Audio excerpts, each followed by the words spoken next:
Hi everyone, welcome back to my YouTube channel where I am reading Through the Looking Glass. It's Alice's Adventures.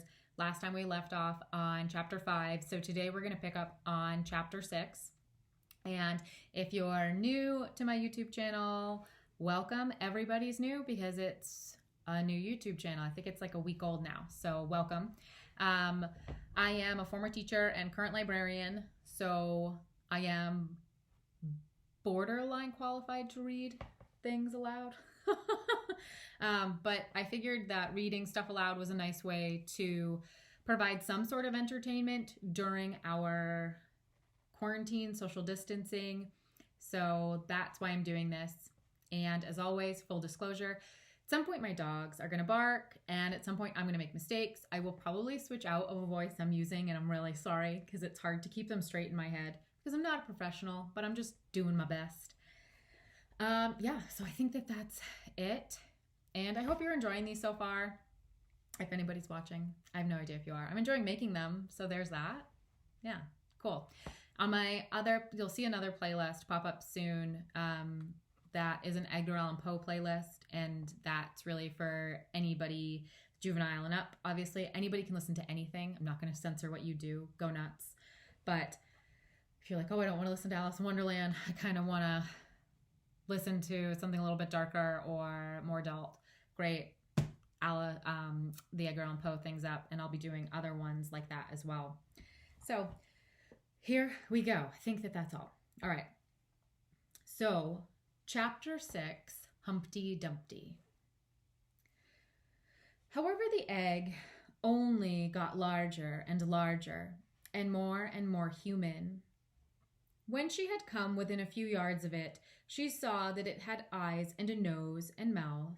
And when she had come close to it, she saw clearly that it was Humpty Dumpty himself. It can't be anybody else, she said to herself. I'm as certain of it as if his name were written all over his face. It might have been written 100 times easily on that enormous face.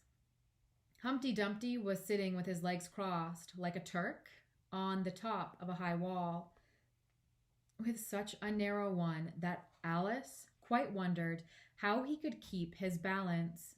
And as his eyes were steadily fixed on the opposite direction, and he didn't take the least notice of her, she thought he must be a stuffed figure after all. And how exactly like an egg he is, she said aloud, standing with her hands ready to catch him, for she was every moment expecting him to fall. It's very provoking, Humpty Dumpty said after a long silence, looking away from Alice as he spoke, to be called an egg. Very. I said you looked like an egg, sir, Alice gently explained.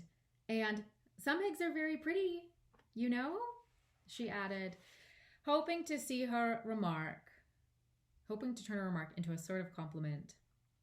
Some people, said Humpty Dumpty, looking away from her as usual, have no more sense than a baby.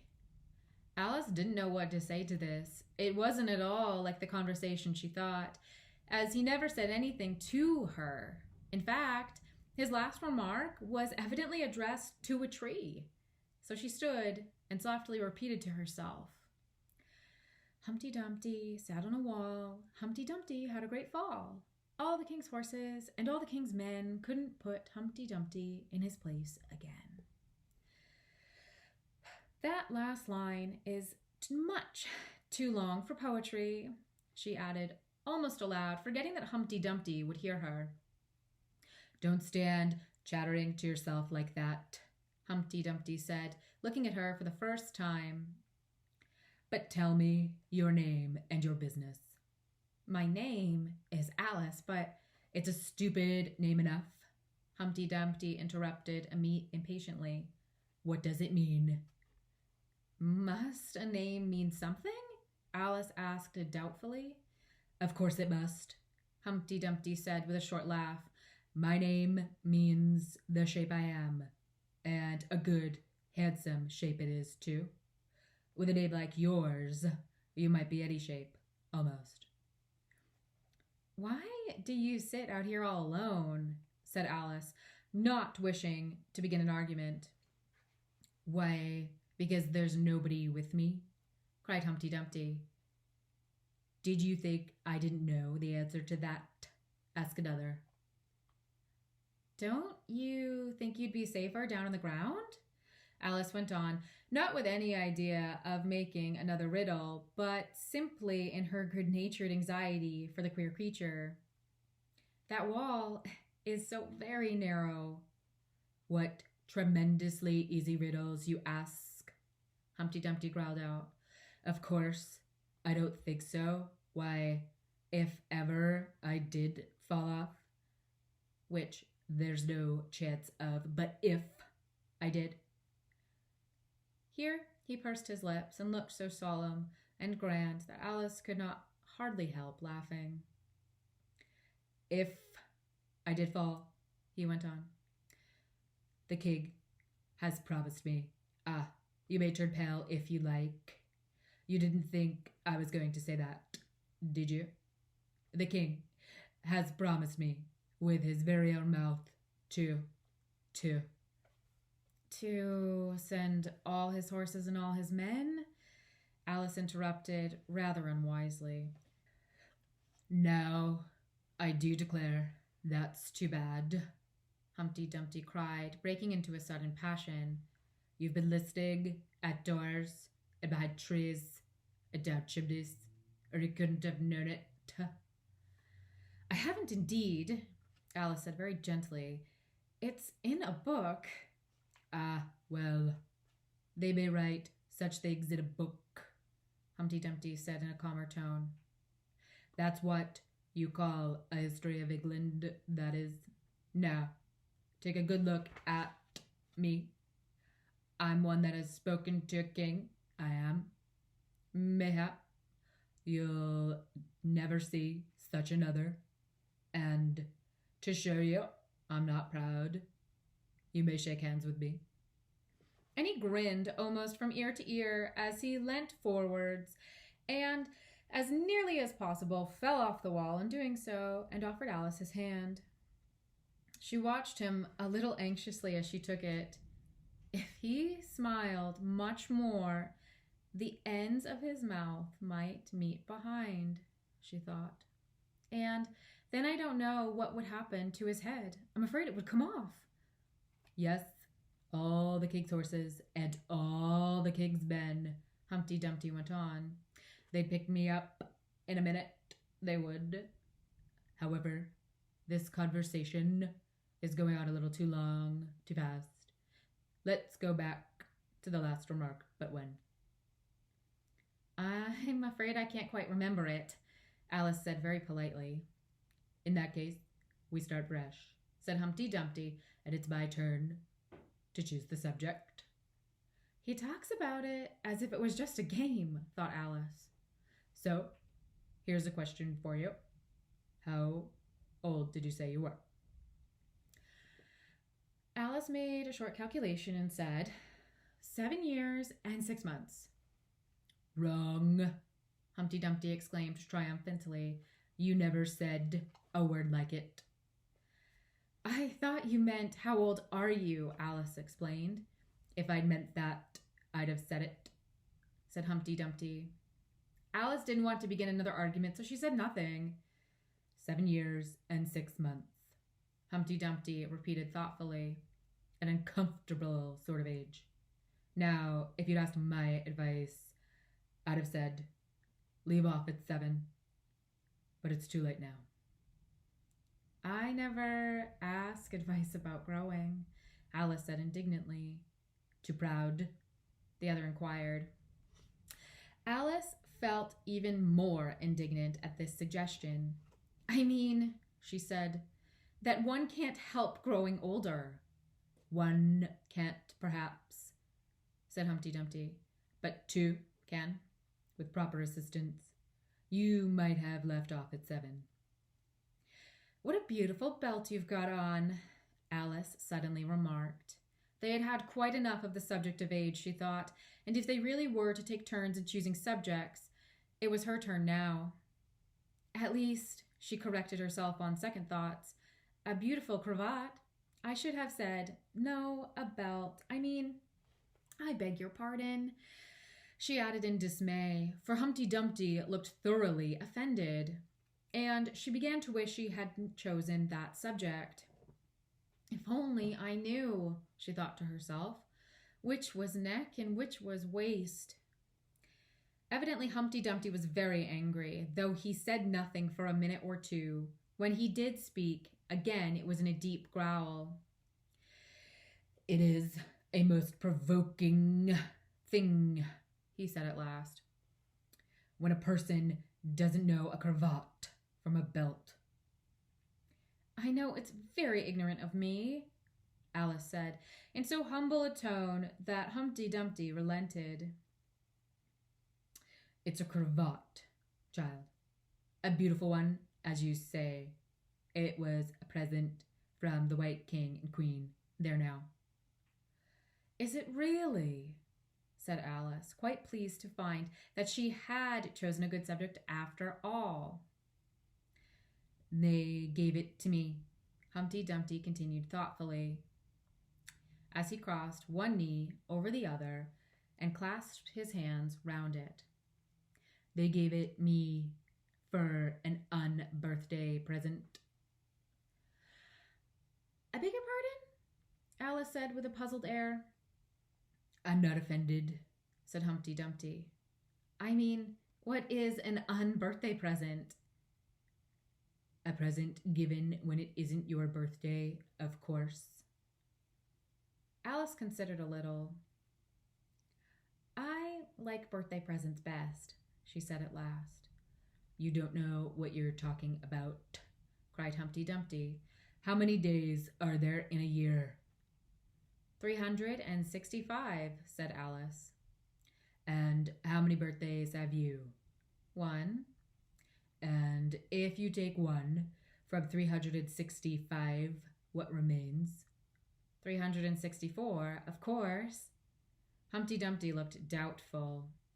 I'd rather see that done on paper, he said. Alice couldn't help smiling as she took out her memorandum book and worked the sum for him. 365 minus 1 equals 364. Humpty Dumpty took the book and looked at it carefully. That seems to be right, he began. You're holding it upside down, Alice interrupted. To be sure I was, Humpty Dumpty said gaily as she turned it round for him. I thought it looked a little queer. As I was saying, that seems to be done right, though I haven't time to look it over thoroughly just now. And that shows that there are 364 days when you might get an unbirthday present. Certainly, said Alice. And only 1 for birthday presents, you know. There's glory for you. I don't know what you mean by glory, Alice said. Humpty Dumpty smiled contemptuously. Of course you don't, till I tell you. I meant, there's a nice knockdown argument for you. But glory doesn't mean a nice knockdown argument, Alice objected. When I use the word, Humpty Dumpty said in a rather scornful tone, it means just what I choose it to mean, neither more nor less. The question is, Alice said, whether you can make words mean so many different things. The question is, said Humpty Dumpty, which is to be master, that's all. Alice was much too puzzled to say anything, so after a minute, Humpty Dumpty began again. They've a temper, some of them, particularly verbs. They're the proudest. Adjectives you could do anything with, but not verbs. However, I can manage the whole lot of them. Impenetrability, that's what I say. Would you please tell me, said Alice, what that means? Now you talk like a reasonable child, said Humpty Dumpty, looking very much pleased. I meant by impenetrability that we've had enough of that subject, and it would be just as well if you mention what you mean to do next, as I suppose I don't mean to stop here. You don't mean to stop here all the rest of your life. That's a great deal to make one word mean, said Alice in a thoughtful tone. When I make a word do a lot of work like that, said Humpty Dumpty, I always pay it extra. Oh, said Alice. She was much too puzzled to make any other remark. You should see 'em come round me of a Saturday night, Humpty Dumpty went on, wagging his head gravely from side to side, for to get their wages, you know. Alice didn't venture to ask what he paid them with, and so, you see, I can't tell you. You seem very clever at explaining words, sir, said Alice. Would you kindly tell me the meaning of the poem called Jabberwocky? Let's hear it, said Humpty Dumpty. I can explain all the poems that were ever invented, and a good many that haven't been invented just yet. This sounded very hopeful, so Alice repeated the first verse. 'Twas brilling and the slithing toves did gyre and gimble in the wabe. All the mimsy were borogoves, and the mome wraiths outgrabe. That's enough to begin with, Humpty Dumpty interrupted. There are plenty of hard words there. Brilling means 4 o'clock in the afternoon, the time when you begin broiling things for dinner. That'll do very well, said Alice. And slithy? Well, slithy means slimy. Lithe is the same as active. You see, it's like a portmanteau. There are 2 meanings packed up into one word. I see it now, Alice remarked thoughtfully. And what of toves? Well, toves are something like badgers. They're something like lizards. And they're something like corkscrews. They must be a very curious-looking creature. They are that, said Humpty Dumpty. Also, they make their nests under sundials. Also, they live on cheese. And what's to gyre and gimble? To gyre is to go round and round like a gyroscope. To gimble is to make holes like a gimbet. And wabe is the grass plot round a sundial, I suppose? Alice said, surprised at her own ingenuity. Of course it is. It's called a wabe, you know, because it goes a long way before it and a long way behind it. And a long way beyond each side, Alice added. Exactly so. Well then, mimsy is flimsy and miserable. And there's another portmanteau for you. And a borgove is a thin, shabby-looking bird with its feathers sticking out all round, something like a live mop. And then mome raths, said Alice. I'm afraid I'm giving you a great deal of trouble. Well, a rath is a sort of green pig, but mome I'm not certain about. I think it's short for from home, meaning that they'd lost their way, you know. And what does outgrabe mean?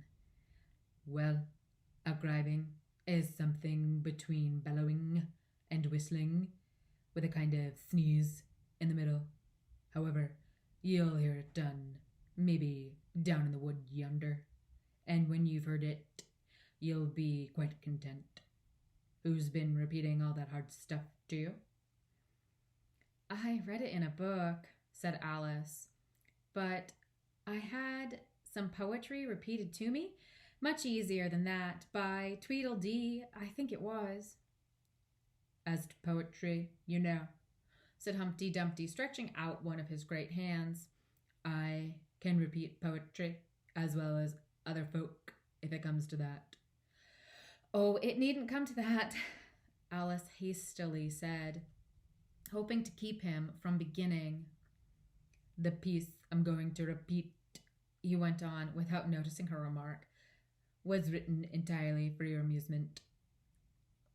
Alice felt that in that case, she really ought to listen to it, so she sat down and said, "Thank you," rather sadly.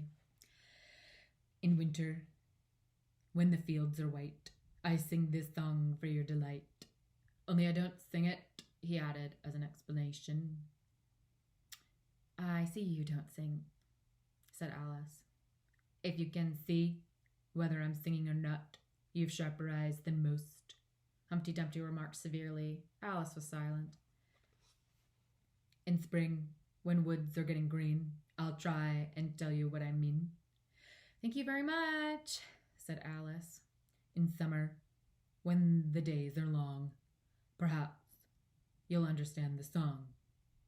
In autumn, when the leaves are brown, take pen and ink and write it down. I will, if I can remember it so long, said Alice. You needn't go on making remarks like that, Humpty Dumpty said. They're not sensible, and they put me out. I sent a message to the fish. I told them this is what I wish. The little fishes of the sea. They sent an answer back to me. The little fish's answer was, we cannot do it, sir, because... I'm afraid I don't quite understand, said Alice. It gets easier further on, Humpty Dumpty replied. I sent them again to say, it will be better to obey. The fishes answered with a grin, why, what a temper you are in. I told them once, I told them twice, they would not listen to advice. I took a kettle large and new, fit for the deed I had to do.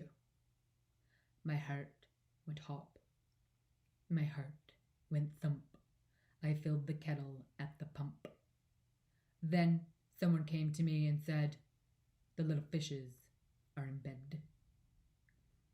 I said to him, I said it plain, then you must wake them up again. I said it very loud and very clear. I went and shouted in his ear. Humpty Dumpty raised his voice almost to a scream as he repeated this verse, and Alice thought with a shudder, I wouldn't have been that messenger for anything. But it was very stiff and proud, he said. You needn't shout so loud. And he was very proud and stiff. He said, I'll go wake them if. I took a corkscrew from the shelf. I went to wake them up myself. And when I found the door was locked, I pushed and pulled and kicked and knocked. And when I found the door was shut, I tried to turn the handle, but there was a long pause. Is that all? Alice asked timidly. That's all, said Humpty Dumpty. Goodbye. This was rather sudden, Alice thought, but after such a very strong hint that she ought to be going, she felt that it would hardly be civil to say, stay. So she got up and held out her hand. Goodbye, till we meet again, she said as cheerfully as she could. I shouldn't know you again if we did meet, Humpty Dumpty replied in a discontented tone, giving her one of his fingers to shake. You're so exactly like other people. The face is what one goes by generally, Alice remarked in a very thoughtful tone. That's just what I complain of, said Humpty Dumpty. Your face is the same as everybody has, 2 eyes. So, making their places in the air with his thumb, nose in the middle, mouth under, It's always the same. Now, if you had two eyes on the same side of the nose, for instance, or the mouth at the top, now that would be some help. It wouldn't look nice, Alice objected, but Humpty Dumpty only shut his eyes and said, "Wait till you've tried." Alice waited a minute to see if he would speak again, but as he never opened his eyes or took any further notice of her, she said, "Goodbye." Once more, and getting no answer to this, she quietly walked away, but she couldn't help saying to herself as she went, "Of all the unsatisfactory," she repeated this aloud, as it was a great comfort to have such a long word to say, "of all the unsatisfactory people I ever met." She never finished the sentence, for at this moment a heavy crash shook the forest from end to end. And so it's a little bit of a short one today. I usually do about an hour, but I'm actually on call in just a couple minutes for work and I can't be late. So I hope you enjoyed this chapter of Alice in Wonderland, or Through the Looking Glass. And you enjoyed Humpty Dumpty and Alice's interaction with him. And yeah, I think that's it. Okay, so if you want me to read anything specific, please put it in the comments and I'll try to find it. Remember that everything that I read on this YouTube channel is public domain, and it has to be. And I think that that's it. I hope you're all safe, happy, healthy, and doing okay at home. And everybody that has to go out, I hope you're happy and healthy and safe as well. And until next time, I'll talk to you later.